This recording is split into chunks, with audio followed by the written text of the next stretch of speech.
Revelation 3374. From the 20th of December 1944. The spiritual in solid matter and in living beings.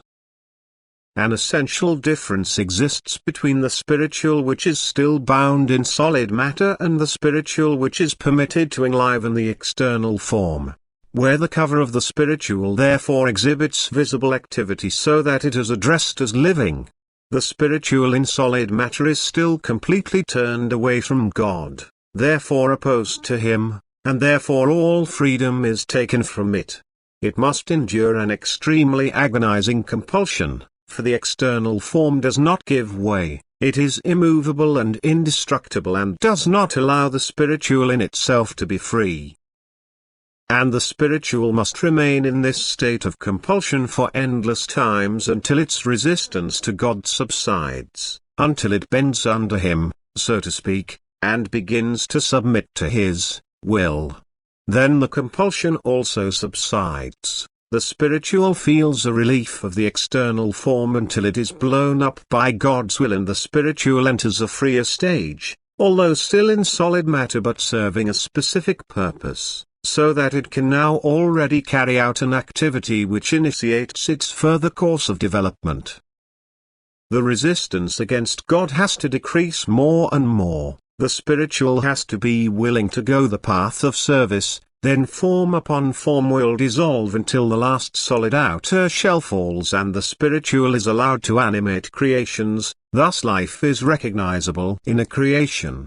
Now the outer form is no longer anything rigid, solid, but it is mobile, constantly changing and active in some way, even if this is still difficult for the human eye to recognize at first. And from now on the outer forms change more and more frequently, the spiritual does not stay in it long, but rises from step to step, and more life betrays the form it is allowed to occupy, until then life is so obviously recognizable that one can speak of living beings to which a certain task is assigned. The spiritual in it is already in a certain degree of maturity and is therefore admitted to an activity which is again of use for another work of creation or for another living being, and thus the spiritual serves and thereby redeems itself from its respective outer shell. And thus a constant passing away of the old cover and a constant becoming and coming into being of a new cover must take place, which is also evident time and again in God's entire creation.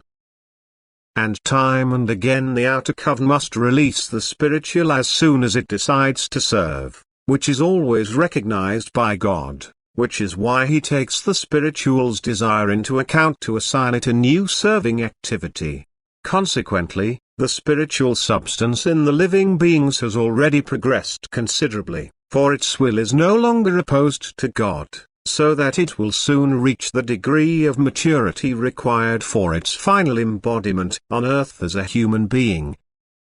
The distance between this embodied spiritual substance in the human being and the spiritual substance which is still banished in solid matter is understandably very great, and therefore it is a sign of spiritual regression when a person strives for this solid matter, thus strives to increase earthly goods and attaches his heart to things which still harbor completely immature spiritual substances.